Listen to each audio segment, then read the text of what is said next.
Hi అండి, నమస్తే. Welcome to మన శ్రీమణి ఛానల్. ఇవాళ ఎప్పుడు తినే పల్లి పచ్చడి కాకుండా పుట్నాలు, పచ్చి కొబ్బరి, కొత్తిమీరతో మనం చట్నీ ప్రిపేర్ చేసుకుందాం. ముందుగా మిక్సీ జార్లోకి పుట్నాలు వేసుకుంటున్నాను. తర్వాత పచ్చి కొబ్బరి ముక్కల్ని వేసుకుంటున్నానండి. తర్వాత కొత్తిమీర వేసేసుకున్నాను. తర్వాత గ్రీన్ చిల్లీ వేసేసుకుంటున్నాను. అవన్నీ వేసుకున్న తర్వాత మనం మూత పెట్టేసి గ్రైండ్ చేసుకుందాం.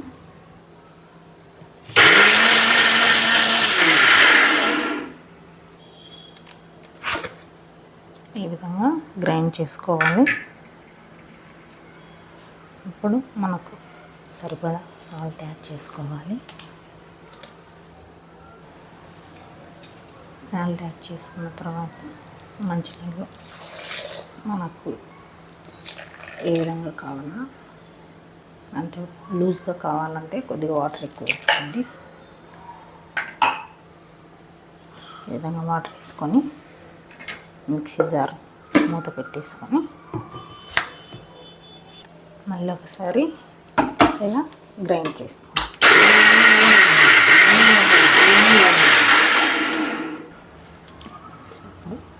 ఈ విధంగా గ్రైండ్ చేసుకున్నామండి. కనిపిస్తుందా?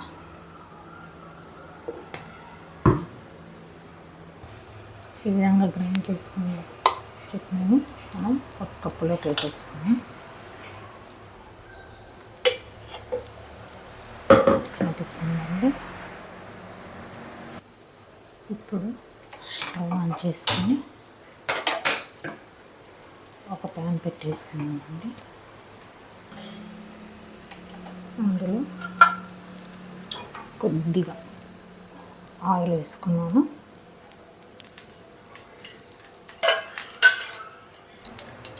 ఆయిల్ వేడెక్కిన తర్వాత మనం కొద్దిగా ఆవాలు, కొద్దిగా పచ్చిశనగపప్పు, కొద్దిగా జీరా,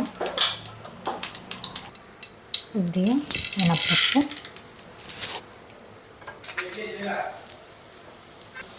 ఒక 3 ఎండుమిర్చి, తర్వాత కొద్దిగా కరివేపాకు వేసుకున్నాను. కరివేపాకు అన్నీ వేసిన తర్వాత ఈ విధంగా వేగితే సరిపోతుంది. ఇప్పుడు ఈ పచ్చడిలోకి ఈ పోపునంతా వేసేసుకున్నాం.